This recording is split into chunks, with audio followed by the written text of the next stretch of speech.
Are you recording? Roy, are you recording? I'm recording. Okay, cool. Great. So welcome to the second week of the Experiments in Deepfakes class. And today we have a very exciting agenda. We're going to have Dr. Omar from Candy AI give a presentation, which Roy will introduce the speaker in a minute. And we'll have the in-class tutorial on Python, machine learning, and deep learning. And a little announcement. So for all the accepted participants, all the students that are taking the class for credit, please fill in the form, the confirmation form by this Friday. So that's pretty much it. So over to Roy. Yes, thanks, Pat. Today, we are very excited to introduce Omar Ben-Ami, Dr. Omar Ben-Ami from Candy AI. So Omar can introduce himself for a little bit, but he's actually a physicist. He has a PhD in physics, but he's doing a lot of exciting work in computational graphics and so on around deepfakes. And they actually collaborated with MIT with the on the in event of moon disaster project, which he will probably cover. But we're very excited to start off this semester with a speaker from industry, actually, and showing us how deepfakes are actually impacting on a very broad level everybody and everyone in this world, really. These technologies are very influential and already have a very strong basis in industry. All right, so without any more introduction, I think Omar can take it from here. I think I need to share my screen again. Yeah. Just a second. Great. Okay. Hi, I'm Omar. I'm co-founder of Kenny. And today I will share with you our experience as a commercial company, as you said, in this industry that people now call deepfake. So Oli, thanks for inviting me to speak today. I think it's really great MIT is doing a course on this subject, especially with everything that's going on now in this world. Now it's a Zoom talk, so please stop me if there are any technical issues or questions. The talk itself is not supposed to be too technical. I am going to assume that you know things like very basically what's deep learning and what AI means and stuff like that, but not really too deep. Okay, sorry, just a second. Okay, so the talk is divided basically into three parts. The first part is going to be an overview of our field and what Kenny is basically doing, and some recent history of our company and of also other papers that appeared in our field. The second part will be more about commercial use cases and some challenges that people face in this industry.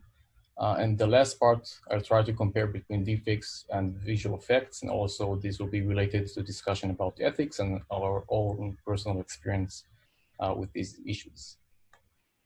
First, a very short intro about me. So this is where I live, and I live in Tel Aviv in Israel. I was a software developer during my military service. And as we said, I did my bachelor's degree and then PhD in theoretical physics in Tel Aviv University. I was also first developer and a system architect in a startup that was acquired about 3 years ago, which was just in time to co-found Kenny. So we co-founded Kenny in late 2017, and we now offer services that we call video dialogue replacement, which basically mean that you can replace the dialogue in a video where a person appears speaking. And the reason we got into this industry is basically that around 3 years ago, Netflix started streaming in Israel. Now, when you watch TV in Israel, it's usually in English with subtitles. And for some reason, Netflix decided to do experiments, on my account at least. And I started playing a TV show, and I soon realized it was dubbed to English, and the original language was Portuguese, which is very strange. Was a very strange experience for me. So I want to play the trailer of the TV show. It's called 3%. Just enjoy life in the offshore, and no matter what happens, you deserve this.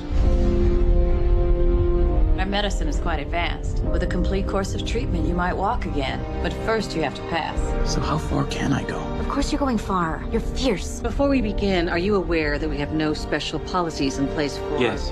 You're one of the worst candidates I've ever interviewed. Maybe you're the worst interviewer they have here. You've been eliminated. Are you going to cry? I must get to the onshore!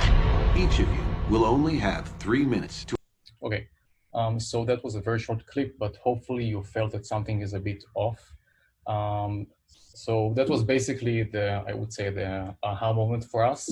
So let's try and fix bad dubbing on Netflix. When I say bad dubbing, it's not really bad in the sense that the person that did this dubbing for Netflix actually took the time to find the correct words that match in terms of the length and timing and what goes on screen, which is kind of difficult.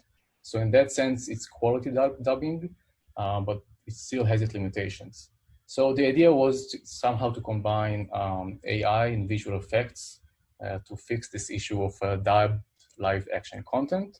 And we soon realized that the same technology could also be used to reduce production costs. I would mention this as we go on. Sorry. And the reason we call this VDR is because in productions today, there's a term called automated dialogue replacement. That's basically when they replace the audio of a TV or a film when they come back to the studio and they need to fix something. So today they can only do this for audio, and this is supposed to be some extension to also to video to relax that constraint on the video itself. Okay, so we did quite a bit of projects, but I think these are the 4 that got most attention, mostly because they involve politicians or celebrities. The first one was a year and a half ago, where so Deepfake was at the time, got a lot of negative hype, and we thought we need to show something positive using this technology. So we created this world leader singing Imagine that got very viral, and we still get emails today that people that were excited about this video. And I think a month later, 2 artists from the UK, they contacted us about creating something for an exhibition they had during the Sheffield Dog Fest.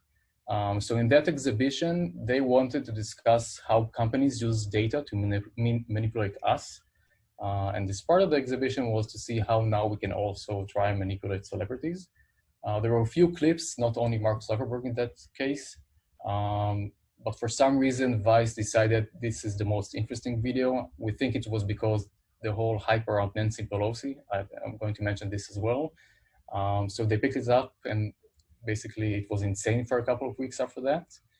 And then we did the deepfake of Boris Johnson, which was an awareness project, also with the same artists, with collaboration with Future Advocacy. That was before the UK election last year. And we also did, as we mentioned, the deepfake of Richard Nixon. And I think Fran is going to speak about this in a couple of weeks as well.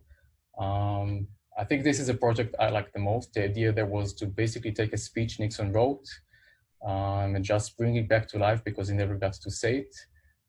So if you didn't see all of these, I can show them at the end. But for now, I think I'm going to show only Zuckerberg because it was the most viral, I think. Imagine this for a second. One man with total control of billions of people's stolen data, all their secrets, their lives, their futures. I owe it all to Spectre. Spectre showed me that whoever controls the data controls the future. Okay. Actually, there was, I think, fake news about this video as well. Many people ask us if we did the voice. No, that's a voice actor. Personally, I don't think it sounds like Zuckerberg, but people are confused about this kind of stuff. So no, it's a voice actor, but the result I think was pretty cool. Okay. Now, since I'm the first speaker, I thought this would be interesting as well.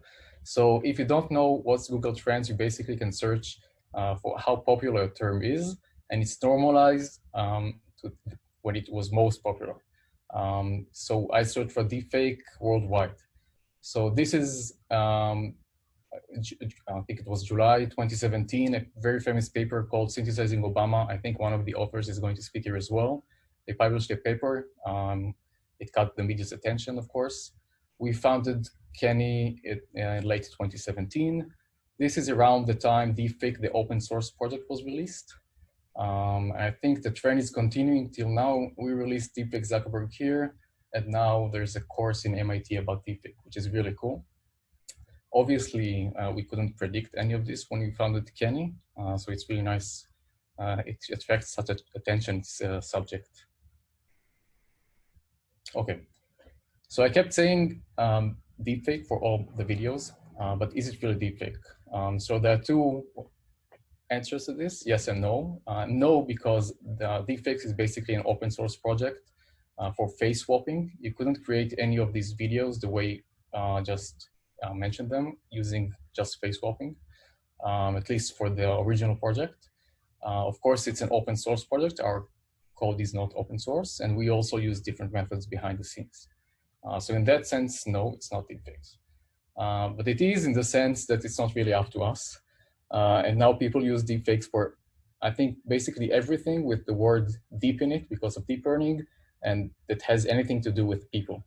It's really broad now. So for example, people use it for text to speech with a specific voice of a person, or for speech conversion, when you convert a voice of one person to a different person, for face swapping, for de-aging, for facial reenactment. I even saw people saying text generation as deepfake, which I don't think makes any sense. So in that sense, yes, VDR is deepfake.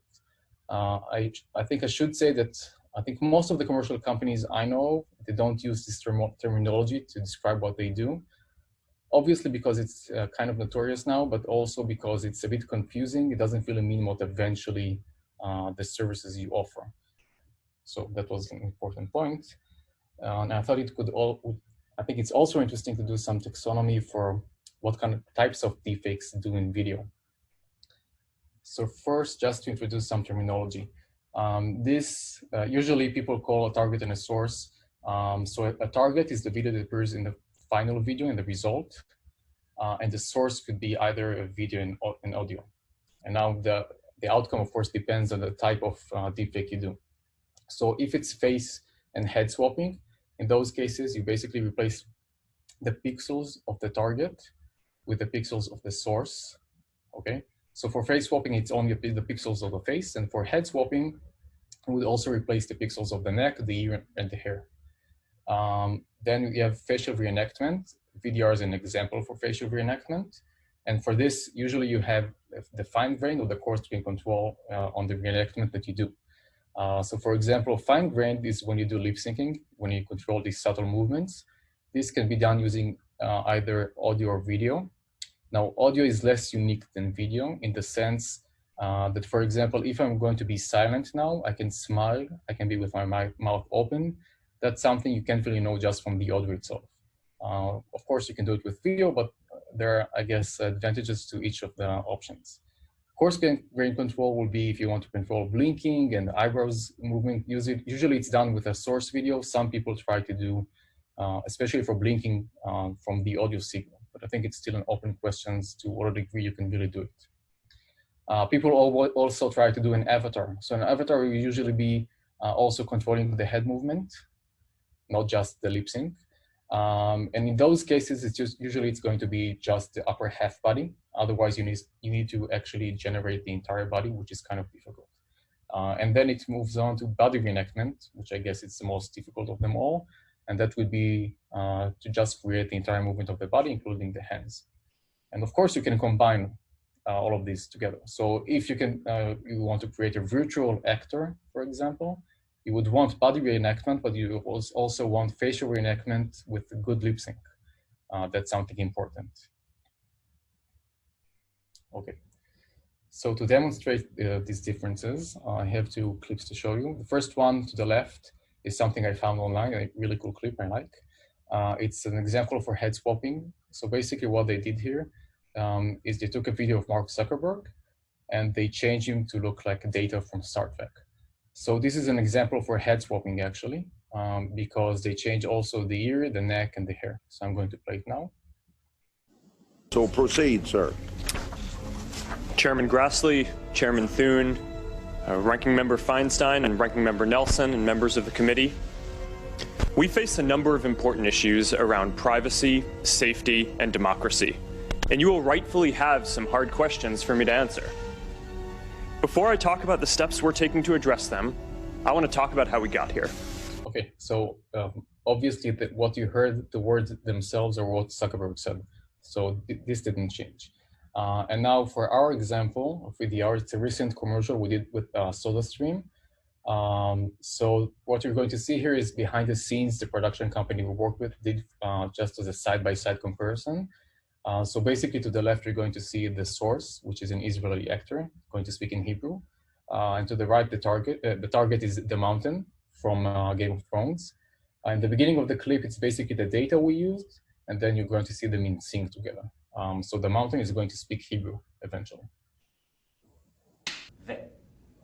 People of Israel, מה העניינים? אני ההר ובאתי להרים. לה לה, תדקה מנה ורסמה. כי יש לכם מקום עכשיו בסודה סטרים.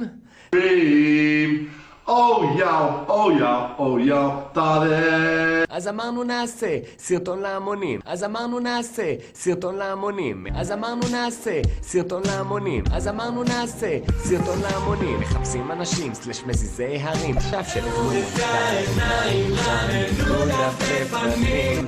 כי יש לכם מקום עכשיו בסודה סטרים. זה לא משנה אם אתה גרוע נהר להציל את העולם, זה עוד לא מאוחר, כי זה הסולושן, אז יאללה שוב רבולושן. Cool. So you can see the entire body movement and the head movement still belongs to the mountain in the original video. What we did is basically just to move the lips and the face to match the source. Okay, so these differences in how you actually apply the technology are also differences in the data that you need eventually to get at least a nice result. So for face swapping, you would want in the target and source data to have similar angles usually. As an extreme example for a bad case would be, let's say the target is just frontal and the source is facing to the side. That would probably give you a very bad result for face swapping. The same way, very different lighting. Let's say the target now stands outside in the sun and the source stands each side in a dark room. Probably the result's not going to be very good. And also, I think this is maybe the most difficult one. If the geometry of the face is very different, you won't get a very good result. As an example for this will be, let's say we're doing face swapping between Trump and Obama. They have very different faces, so obviously it's not going to look very realistic.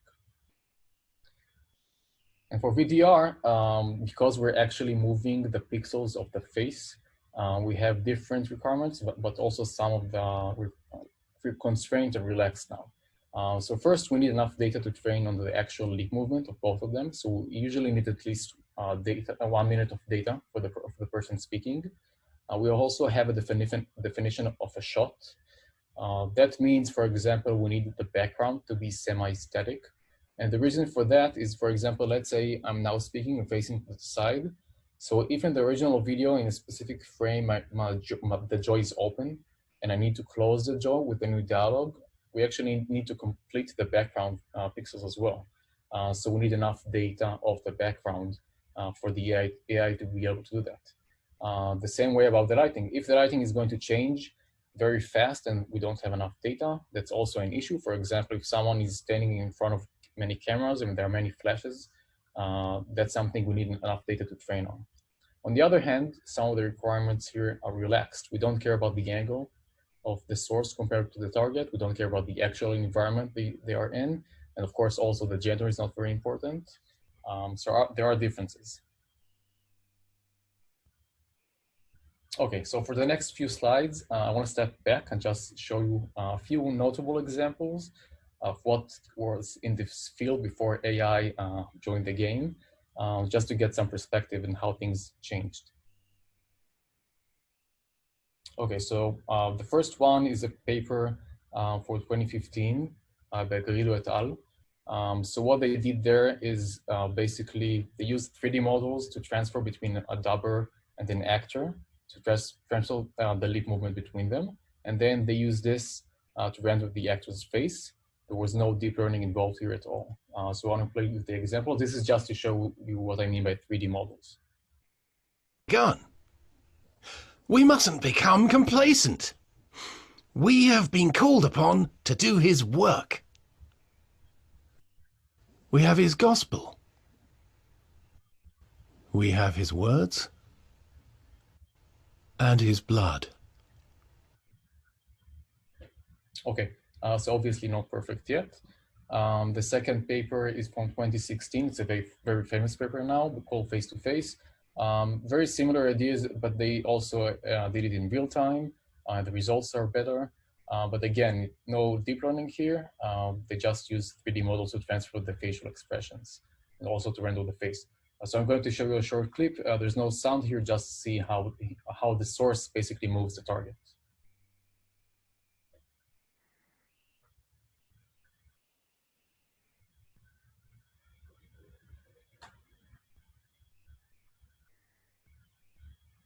Okay. And the third example is synthesizing Obama that I mentioned already, and I'm going to mention it again. So here deep learning was part of the game. They used about 17 hours of data of Obama to train an AI to take audio and output facial landmarks of Obama, and then they used some classical ways to, from this, reconstruct a frame. Mostly, I think most of the results I saw of this paper were from Obama to Obama. They did take into account things like how the face interacts with the neck and the shirt and stuff like that, which is important. And of course, the results are mostly frontal. So I'll play this result as well. Say that my election symbolizes some progress, at least within the small confines of the legal community. I think it's real important to keep the focus on the broader world out there and see that for a lot of kids, the doors that have been open to me aren't open to them. Okay, cool result. So basically that was state of the art when we just started Kenny. And our idea was, again, to use deep learning for facial reenactment, which basically means to use data to train the system to get better results. And of course, it was important to us to focus on lip sync, which I think is the most difficult problem, at least in the beginning here. And also to use deep learning to actually generate the frame themselves. Also taking into account all these subtle issues of how the face interacts with the neck and stuff like that. And eventually how you need to commercialize this, which is also important. So this was our first demo, which is pretty old, and you know that because Kevin Spacey is part of the demo, and that was before Me Too, as far as I can remember at least. So the first part of the demo is before we change anything, and then he will be dubbed to French using Justin Trudeau voice, and then to Japanese using Shinzo Abe. So I'll play it now. Joyeux Noël, Canada. C'est maintenant le temps de l'année pour mettre nos vêtements d'hiver et pour tendre la main à nos proches, chez nous et au loin. Pour les chrétiens à travers le monde, c'est le moment de célébrer Jésus-Christ et son message de compassion. Et c'est l'occasion de nous rassembler pour profiter de tout ce qui nous unit. 皆さんこんにちは。内閣総理大臣の安倍晋三です。いよいよ今年、我が国は G7 の議長国となりました。来たる5月26、27の両日に、我が国は三重県で伊勢志摩サミットを主催します。Okay. So to end this section, I just want to show a recent commercial example of something we did. So this was part of a political campaign in India. So in India, they have many local languages, and the idea was to localize a political campaign just to engage more with people. And one of the languages was also English. So it was, I think it reached about 50 million people on WhatsApp. So it was successful in that sense. So first I'm going to show you a short clip of the original and then the results when it was dubbed to English and then using VDR synced. इनके साथ जो अत्याचार हुआ, बहु बेटियों की इज्जत लूटी गई, जो वहां से भागकर इंडिया आए, उनको आज मोदी सरकार ने इंसाफ दिया, वो यहाँ के अब नागरिक बनेंगे. लेकिन Okay, that was the original and now to English. Jai Shri Ram, greetings to all. Friends, I'm here just to ask about the work accounted for. Kejriwal said that he will start 500 new schools. Have they started? He said they will install 15 lakh CCTV cameras. Have they installed? They said they will start 10,000 DTC buses. Have they started? He just cheated us on the basis of such promises. But now Delhi has a chance to change it all. Please press Lotus button on 8th of February to form Modi ji-led government. Thank you. Okay, hopefully you were convinced and I will vote for him. Yeah, okay, so that was a few examples for also for commercial application. And I want to go into a bit more details about what commercial applications we see, and I guess mostly what challenges for people actually trying to commercialize these kind of technologies. Okay, so first, when I'm speaking about commercial applications, I want to speak about production level deepfakes, which is in contrast to, I guess, to the meme level of deepfakes you usually see online. So a few examples for this, let's say for face swapping, one example is de-aging. Basically, if you want to take a trip back in time, just want to make the actor look younger. So this was recently done for Will Smith in Gemini Man. Another example for actor replacement, that's basically when, I guess usually when an actor is already dead and you want to bring him back to life. So that was done for Tarkin in Rogue One. So they had to find someone that looks kind of the same already to Tarkin and replace his face. So these two examples are just VFX, no deepfake here. And the third example is pretty recent and was used in a documentary called Welcome to Chechnya, where they basically wanted to just protect the people that appear in the final film. So what they did is they found volunteers and they did face swapping of the volunteers onto the faces of the people in that film. So what you see here is that this person volunteered to do that. And then this is the original person that actually appeared in the final film. And for facial reenactment, I gave you already examples for localization of content, but of course you can also replace dialogue in existing footage. This will usually be the case, for example, if you need to reshoot a scene and you just want to save creating the entire scene from scratch, you could just replace a few words in the scene. This is way cheaper. Other example is reusing footage, other archive footage, or if you just want to reduce costs for any reason, again, you can bring someone back to life. Or if you want to create an avatar, which is also a version of just using footage. And the fourth example is lip sync animation. So when you have animation that looks like a person, like a good CGI, it's very difficult to actually do the lip sync. It's usually a manual process if you want to do it for a very high degree of quality. So using these kind of technologies can reduce the cost vastly. Okay.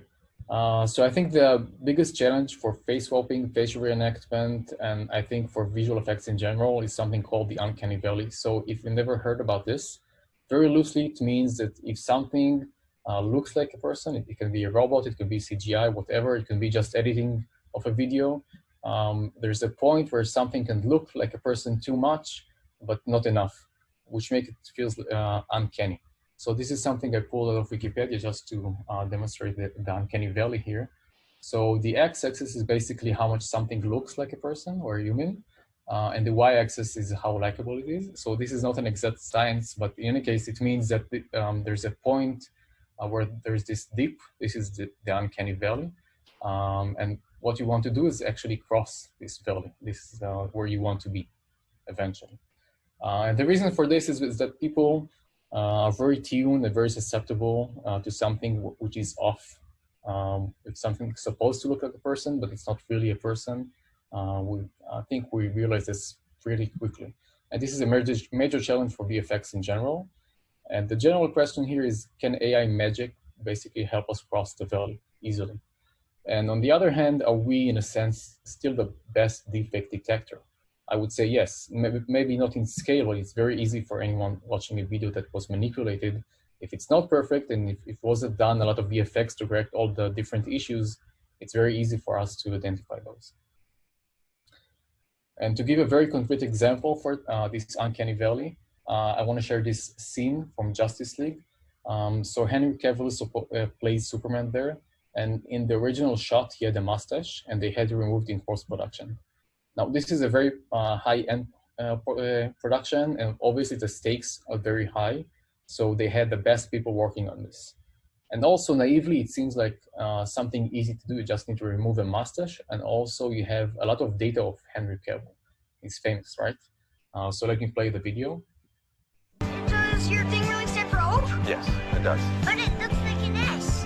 Yes, it's meant to wind like a river. It comes and goes.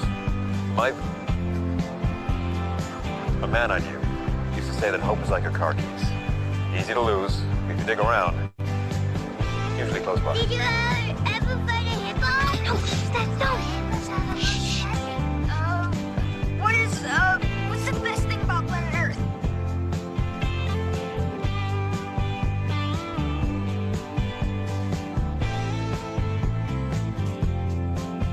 So hopefully you felt something is a bit off, which is good. It means the best VFX people still have work. And this was highly critiqued.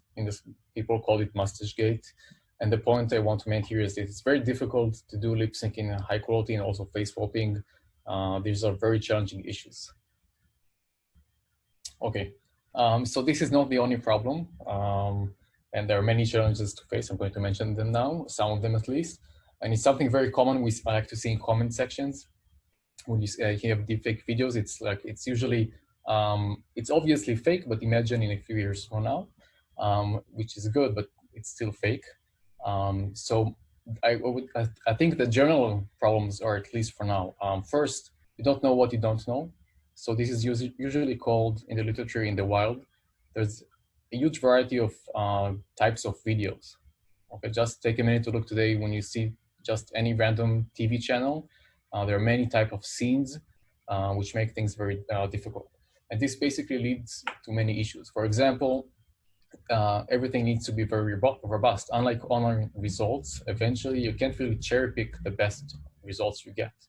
The same way you need something to be predictable. You get a client, and the client has a very specific scene, and you need to know what data to ask for to get the best results you can. And obviously, I think this is very common for everything with AI.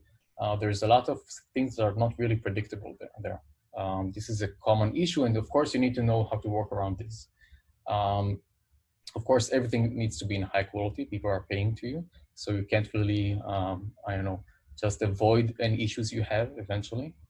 Another issue here is everything's supposed to be cost effective, and GPUs are still very expensive. And also in terms of the manual work. So if you need to correct stuff, there's a limit to what makes sense here, especially if everything's supposed to be almost automatic in a sense. And also another issue here is production time, both in training, but also in test time. So training means that clients won't wait for 2 weeks for you to train on something, usually, depends on the project. And at least for now, for most of the applications I know, people need to do some extra training for each new thing scene they want to create.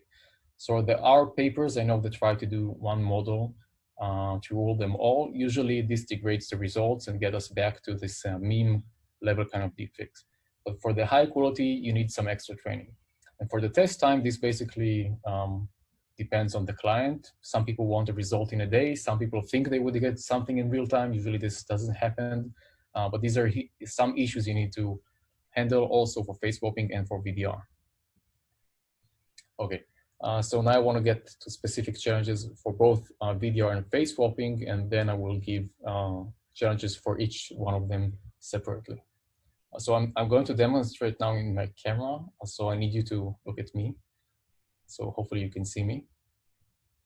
So first one is non-frontal faces and extreme angles. This basically means anything like this.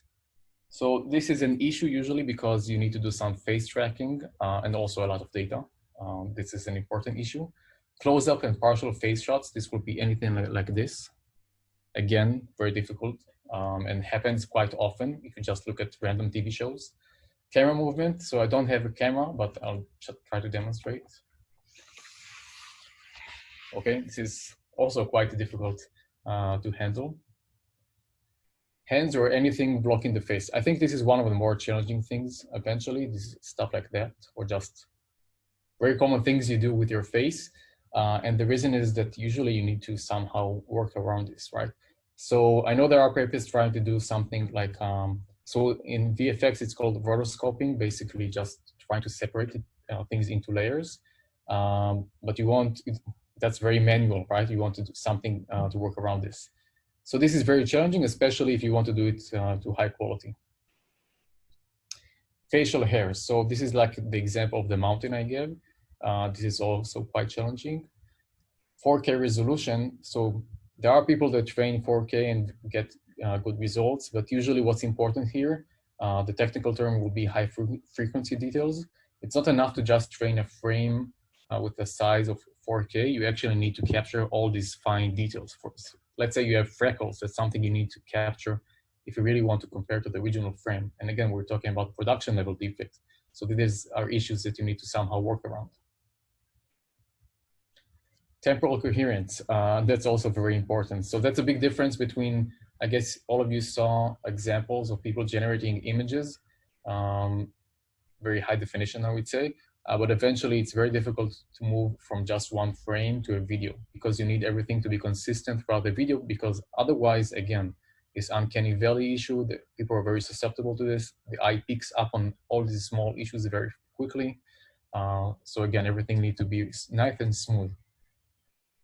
Tongue and biting the lips. This is usually an issue because they don't appear a lot in the data. So for example, anything like this, it appears usually just for a very small amount of data. And because, again, we're training on data, that's also an issue, especially for close-up and stuff like that. Okay, now specifically for face swapping, as I said before, I think the face geometry is very important. Again, because this is production level deepfake, the idea is that if you do face swapping, people won't notice that you did anything, right? That's the goal in this case. So if the geometry of the face is not perfect, people will pick up this very quickly, right? If you try to do face swapping between Obama and Trump, it won't look as good. Very different skin tone. I think also Obama and Trump is a very good example here, something people will pick up very easily. So some people try to manipulate the data and edit it before training the systems. That's an option. Again, to create some production level deepfakes, it's going to be very difficult as well. Body and hair should be very similar to begin with. So if I'm just doing face swapping, the rest of the body, if it doesn't match and it's supposed to be someone famous, for example, it's very easy to notice, right? We all know how Trump looks, for example, or any other celebrity. Most of them, if it's off, it's off. It's something that you easily pick. The eyes are kind of a known issue here. Again, it's also a high frequency issue, but something that usually for face swapping is very difficult to generate and be, again, reliable. Glasses, because when you do face swapping, you eventually need to change these pixels, right? So again, this is going to be challenging because I have the reflection of my glasses, for example. So somehow we need to either work around this again with rotoscoping or some masking, but it's going to be an issue if it's not perfect, especially for 4K resolution. And I think one of maybe of the main issues here is going to be the variety in data. I think the lighting example was also good for this. If you have many different scenes, many different shots, each person in a different lighting looks different. And you need enough data in that specific lighting to get a good result. And I think more importantly than all of this is for the final result, does it look like a combination of the two people, or does it really look like the source and not like some mix of the target and the source? I think that's one of the main challenges eventually.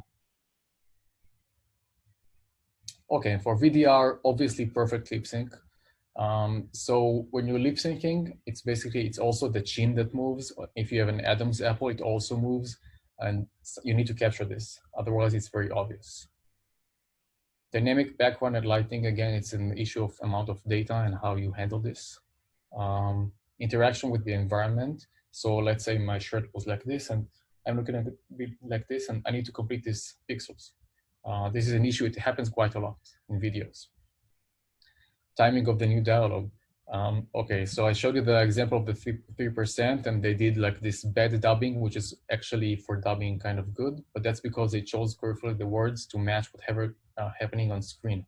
So if it's not a very good, I would say, translation or dubbing, things will also seem off pretty fast.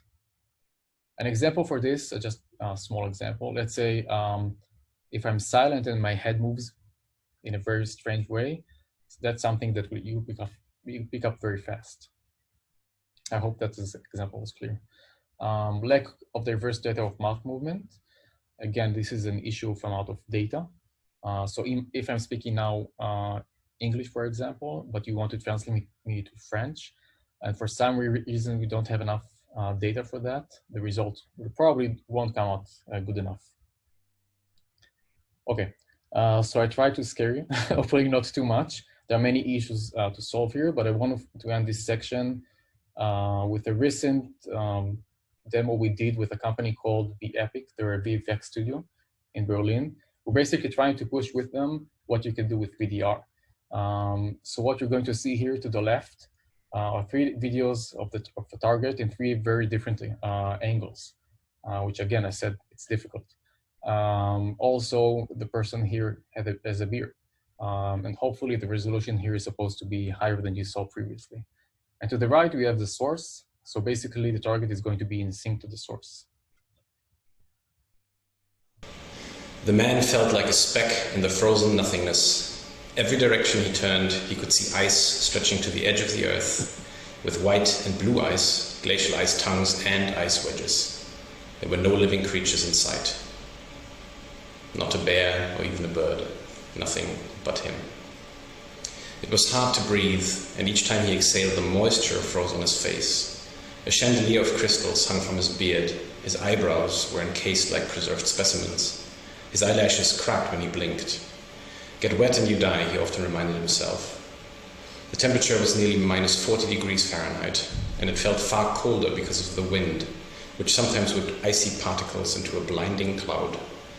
Okay, so as far as we know, this is like state of the art for now for this kind of thing. So hopefully we're able to see it. Okay, so for the last part of the talk, I want to basically discuss the relationship between deepfakes and VFX, and also then we'll end with a very short discussion about ethics and our experience with this. So just to start this discussion, I want to show you 4 short clips. So far you saw examples for what you can do with deepfakes, and these clips are all using just, I guess, usual video editing tools or very high-end VFX productions. So the first clip is, I guess, the most simple of the bunch. It's a slowed-down version of Nancy Pelosi. I guess some of you saw it. For some reason, people call this cheap fakes, I guess because of the hype around deepfakes. But this is just video editing, so let me play it. And then he had a press conference in the Rose Garden with all this sort of visuals that obviously were planned long before. And then he had a press conference in the Rose Garden with all this sort of visuals that obviously were planned long before. Okay.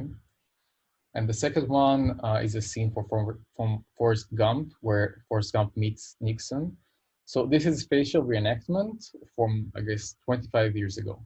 And I think this is actually way more sophisticated than what you saw so far from deepfakes, because in this case, they had to composite Forrest Gump into the scene, and also they have some interaction between the two of them. Only this time they didn't get us rooms in a real fancy hotel. So are you enjoying yourself in our nation's capital, young man? Yes, sir. Well, where are you staying? It's called the Hotel Ebbot. Oh, no. I know of a much nicer hotel. It's brand new, very modern. I'll have my people take care of it for you. Okay, so the lip sync is obviously not perfect, but I think it's very impressive for something from more than 25 years ago. So the third example is something I just saw on Reddit. I think it's pretty cool. It's Harry Potter, but with a twist. So before playing it, if you have any issues with guns or blood, please don't look at the screen now or just mute for a second. I'm going to play it now.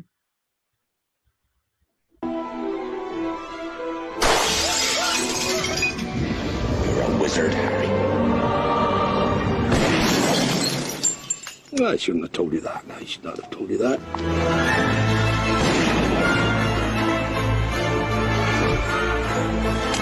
Wingardium Leviosa.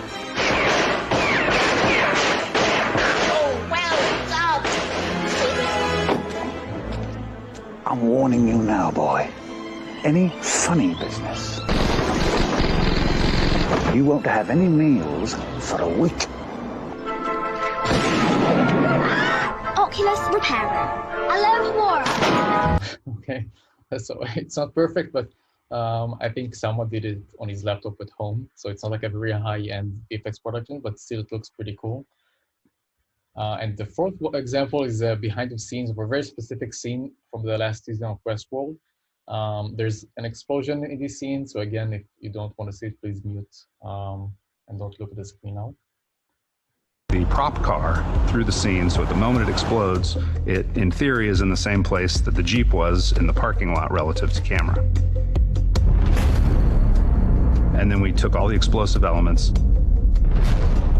painted out the fact that it was not a future car, it was a Jeep, added to it, and composited all together into one hopefully seamless stunt. I need you to trust me. I can keep you.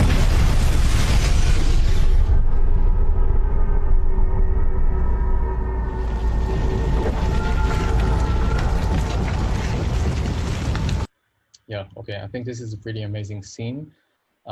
Basically, there's a car that explodes in the street and it never was in that street, and it's not even the same car. So what I want you to take from these four examples, that regardless of deepfakes, people can do pretty amazing things today using just, I don't know, even from just normal visual editing tools to very high-end VFX. I want to go back for a second from this paper of Synthesizing Obama, just to understand, was deep learning really necessary here? So this paper has two parts. The first part, again, they took a lot of data of Obama and trained the system to output facial landmarks of Obama if you input audio of Obama or someone else, but at least mostly Obama. So if you never saw facial landmarks, I guess because you're going to produce deepfakes here, you're going to encounter this. So facial landmarks basically is this, just points on the face, supposed to be the same thing for different people or in different frames. So this spot on the nose, supposed to be the same one in every frame. Okay, so this is the deep learning part of the paper. Audio comes in, out comes these landmarks of the mouth. And the second part was taking these facial landmarks and just reconstructing the frame of Obama. So no deep learning in that part. It's something you could have done also 15 years ago. Of course, with what they did, but it's not deep learning. So at least in theory, you could manually do the same thing also 15 years ago. Someone could do many frames of just the facial landmarks and reconstruct for them the video of Obama. Okay, so the question is deepfakes just a type of VFX? We saw that you can do many things just with VFX today and create realistic results, and it really depends on the amount of effort that you do today. So what's different basically with AI? So we think two things change here. First, AI significantly can reduce the manual work. That's even in the case of Obama in the last paper we saw. And I think more importantly than that, it can produce superior results, crossing this uncanny valley, which we think is very important. Now, specifically for face swapping, these two facts were used to create this Deepfakes project to make everything almost automatic. But I do think that most of the good results you see online involved some manual work, either selecting the data very carefully or just correcting all the issues around the results you see. I want to mention one more thing. So I think this was very expensive to do. I think the Nixon example was also good to see in this case. I don't think anyone would actually do this manually eventually. So this is something to keep in mind. Okay, so is deepfake dangerous? That's a good question to ask. So the two talking points you usually say here is that all new technology has some potential to do harm. The examples we usually give is, for example, 3D printers. If you have blueprints for guns, obviously dangerous. And for quantum computers, they're basically going to destroy the way we encrypt things today. So it's going to have a lot of impact on society. So the same way deepfakes was abused basically for porn, some people claim it's going to be used for politics. And at least for politics, the way we see today, it's hyped. It's very difficult to create a completely realistic result without any reference video. So at least that point, I think, is a bit hyped. On the other hand, there are immediate dangers that we see. It usually involves either tempered evidence, for example. You don't have a reference video. So you don't have anything to compare to, unlike politicians. If you want to harass someone with deepfakes, obviously they don't really care if it's like the perfect result or not. And also another option is for politicians to just deny things they said. That's obviously, in that case, they wouldn't care if you have a video to compare to or not. So is illegal action needed here? We think it's going to be very hard to separate VFX and photo editing and video editing just from deepfakes. Try to convince you there are many examples, and it's not like a clear cut between deepfakes and VFX.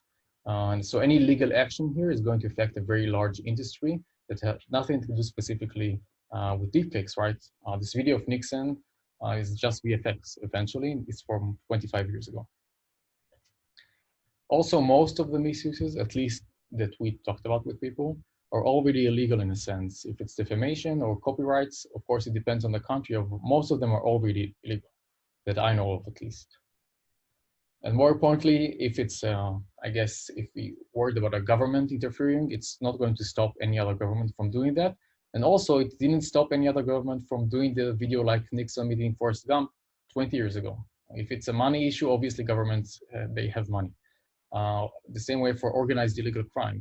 They knew how to do it. It was obviously expensive. So it's a matter of how expensive things are. And can we maybe prevent the way deepfakes are misused today? So first, I want to mention that we don't know of any commercial company that actually offers something with malicious intent behind it. We think this is an important point.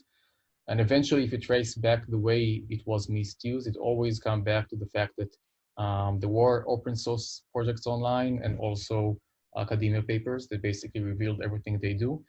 So two, I think, important questions eventually here is, can everything be open source? I don't know, that's a good question. And can people publish everything in full detail online? That's also a good question, especially if it's going to be misused, which is the case today. And we also think social media plays a part here. And this is probably a part of a very large discussion about fake news and misinformation, but they definitely help this propagate a lot faster. And they could prevent it, especially if it's politicians and stuff like that, because they can easily compare to the original video. Of course, it's more difficult for them to prevent something which is to harass someone else, but that's a different issue, I guess.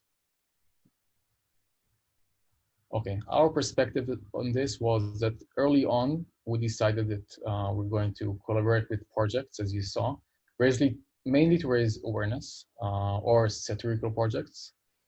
Obviously, we knew that none of them had any malicious intent behind of them. Obviously, that's important to us. And they were all clear to the viewer that the video is not real, either by the context or but what they're saying in the video itself. For example, Zuckerberg is speaking about Spectre. That's not something real. And I would say this is also important, that we never participated or asked to create misinformation or content with any malicious intent. And I think you would expect that someone would ask us for that because we're very public in this field. So that's an assumption in this case. What we were asked but we refused to do, to participate in, are videos that were supposed to be marked as fake. Example for this are making dictators that admit crimes, or making politicians discuss climate change. I mean, climate skeptics discussing climate change. This is quite a frequent thing people ask us. Obviously, there's no any malicious intent behind this, sorry. No malicious intent. The reason we refuse to do it is we were worried that they would be taken out of context. Even if you mark a video, it's very easy to crop it out, and then you need to be careful about what the person says. So we just decided not to do that.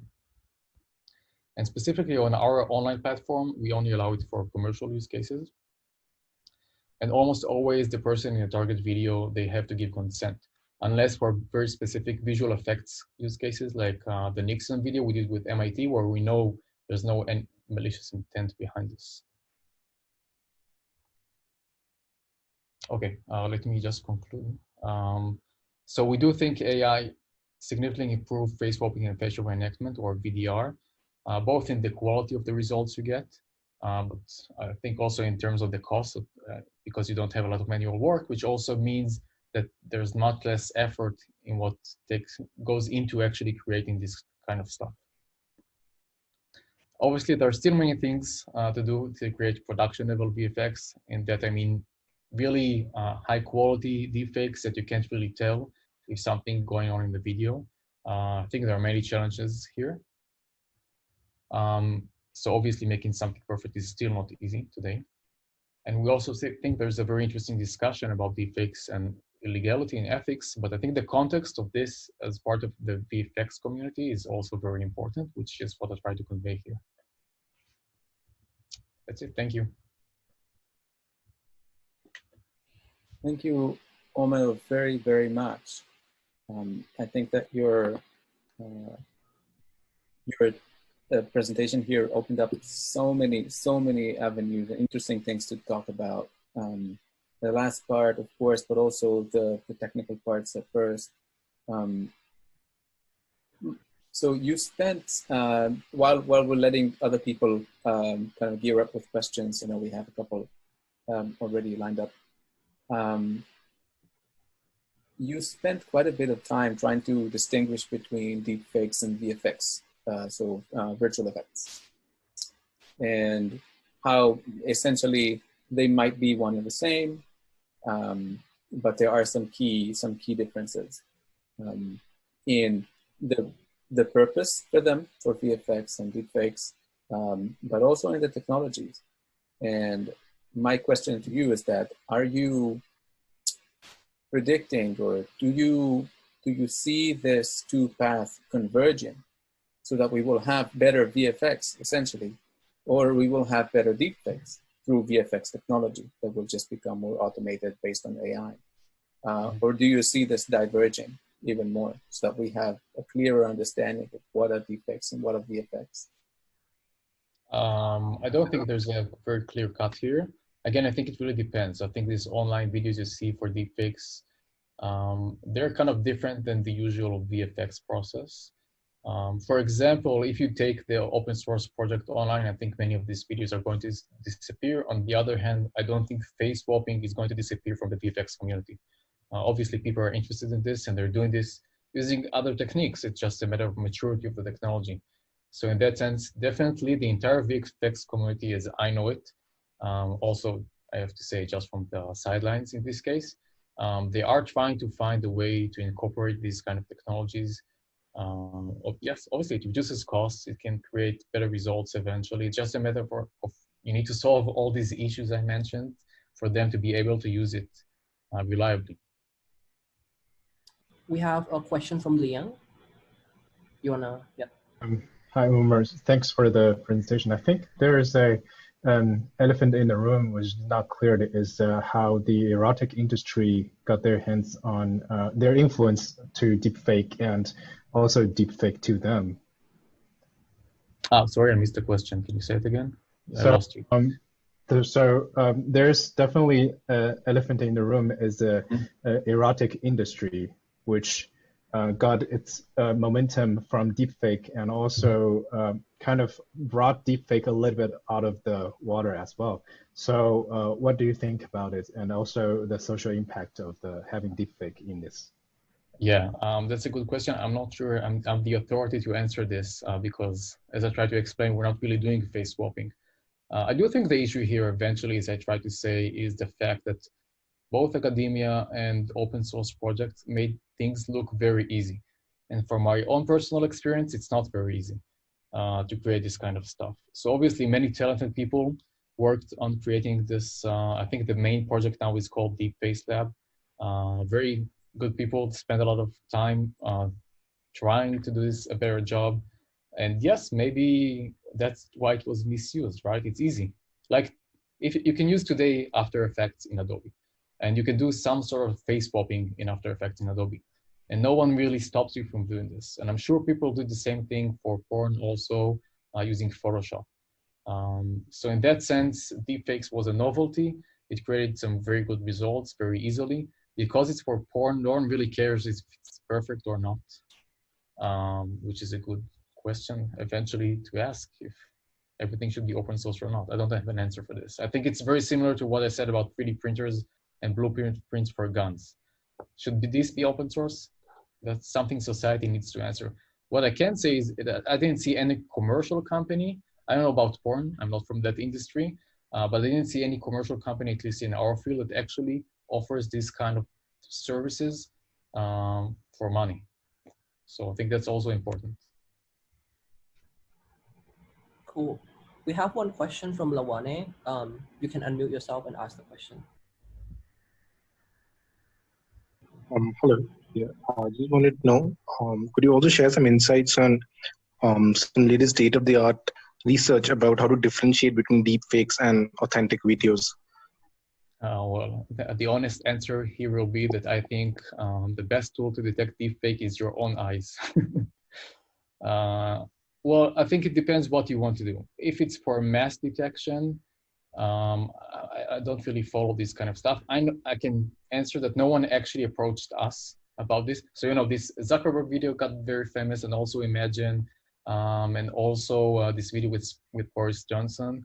And no one actually came to, and on the other hand, I don't know a lot of results for people actually doing this for facial reenactment. There's a lot of face swapping out there because of deepfakes, but there's not a lot of VDR or facial reenactment to this degree. And no one actually came to us and asked for, I don't know, even for a data set or stuff like that. So I can't really comment on this. What I can say, if you don't really care about the mass scale of how you detect deepfakes, I think, I'm trying to see if I remember, even our videos, for me, it's very easy to detect that it's not a real video. So I never really saw a video that I can say, okay, it looks like a real video, especially if it's high quality video. If it's like 16 on 16 pixels, maybe, but something that looks like HD, maybe I would be happy to see one. If you can share one with me, I'd be happy to see it. I think the example I gave of data with Zuckerberg is very good, but obviously it's fake. Just look at the video, it's fake. Yeah, I'm sorry, I don't follow the research here. Yeah. I have a question about the voice. So many of the video that you show, you have a voice of someone else kind of, you know, incorporated in the video. I wonder if you also work on, you know, resynthesizing the target person voice as well? No, unfortunately, no. But for Nixon, we worked with a company called Respeecher. I think they're the leading company in speech conversion. So the difference, there are two types as far as I know in terms of audio, and I'm not an expert. So people either do text to speech with a specific voice, but then you lose a lot of the details of the intonation and stuff like that. So obviously that's not going to be like for high quality productions. And what they do is they convert a voice of one person to a different person. So we just collaborate with them usually. Both problems are very difficult on their own to solve. Got it. Thank you.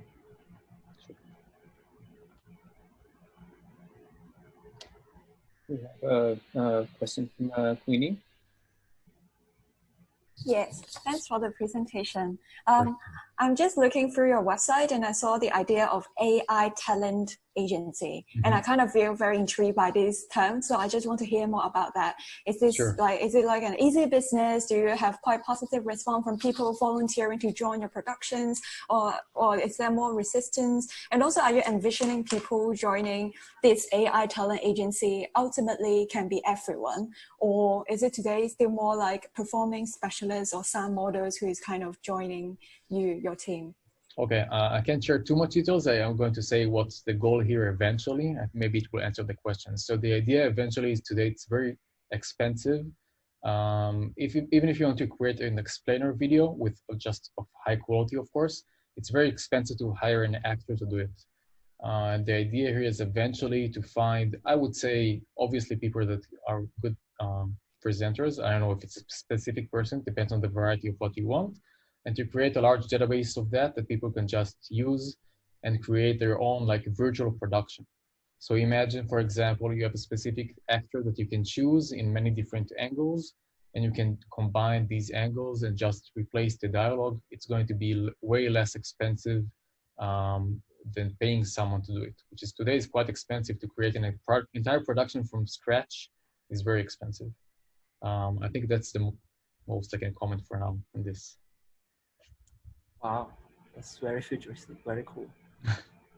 I think the video I showed you with what we did with Be Epic, the German VFX company, should give some idea of the end goal here. So imagine if instead of this demo, it was a real actor and you have these different angles and you can just combine them however you want. So obviously it's not an entire virtual actor from scratch. It's going to be limited in a sense, but that's going to be the idea. Great. We have a question from Rob. Yeah, I wanted to ask if you've also looked into modifying the emotional expression of the targets in images and or videos. I could see how that would, cause the broadcast to give across a slightly different message based on the emotion of the individual. So I wondered if that's an area of interest for your company. Can you say it again? If we can control the expression or the emotional expression. So, for example, if someone was very serious in the original, if you could change them to coming across very happy while they were conveying the same dialogue. So for that, you would need, I don't think we're that far from it today. So today we basically only change just the lips and the chin and the jaw and the neck to match. To get what you want, you need a bit of controlling the head movement. And also I would say mostly the eyebrows. I think that's like the biggest difference. So I explained the difference between coarse grain and fine grained control. So the eyebrows will go for coarse grain and the head movement is almost an avatar. I think that's possible, hopefully eventually. Awesome. And then Olivia have a question. How much resource does it take to create a minute of a deepfake video? I guess using your pipeline. You mean resource in terms of GPUs or? Yeah, maybe, I guess, yeah, I think the question is pretty broad. Well, yeah, like time and cost. She elaborate time and cost. Yeah. Yeah. So cost as a commercial company, obviously, I can't answer. But in terms of time, we usually need about 48 hours to 72 hours. It depends on the model and the quality. Some takes a bit longer. We usually ask between 2 and 3 minutes of a person speaking and a specific shot, as I mentioned at some point in this talk. So that's roughly. I hope it answered the questions. Thank you. So around, I would say around 2 or 3 days mostly. Great. And we have a question from Veronica. Do you want to unmute yourself? Yeah, so you mentioned a lot of technical challenges, and it seems like most of the challenges came from the source video, like the amount of source video and the variety of the source video. So I'm just curious, as a commercial company, are you guys doing any kind of like ongoing data collection or video collections? Like how do you facilitate the making process? So I don't think it was specifically for the source. I think the target is more challenging. Maybe, you mean the video you see eventually is the target. So I think the target is actually more challenging than the source. There aren't many constraints. Yes, I think the answer to what you said is yes, but at least for now, I think us and all the other companies, we do need extra training for each video, just to match all these fine details. Just to give an example, if I'm changing, I can't do it now, but just take my video in a different lighting, although I'm the same person, the entire frame is different, right? And you need to somehow just to fine tune on that. Awesome.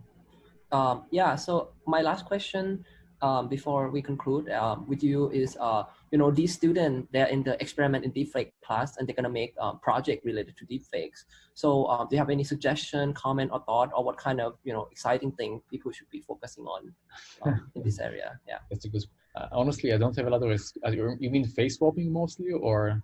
It can be anything related to this area, yeah. Well, I gave a list of challenges. Right. So try to solve most of them. See, I think I guess I gave the challenges also for face swapping because I know that you're going to do mostly this. I would say just think about these challenges when you select the data and that kind of stuff, because mostly people just try to avoid these kind of issues. Also for commercial companies, what they do, Is it they focus on a specific niche that avoid these issues, or we're trying to be more brave and just solve, I guess, most of them, but obviously it's more difficult. I don't know if I have specifics. Try to create Zuckerberg using face swapping, I would say. That's challenging.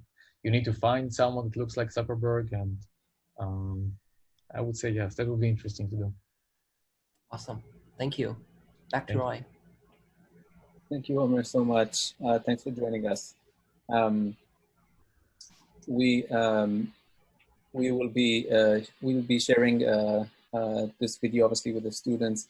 If there's any other things you would like to share with us, or videos or any other kind of extra material, please do so. Otherwise, thank you again very much. And thank you, guys. This, and of course, Chloe, if you want to share my email, I'll be happy to answer any questions. I forgot to say. It's brave of you, but okay. Well, I mean, not any proprietary technology questions. No problem.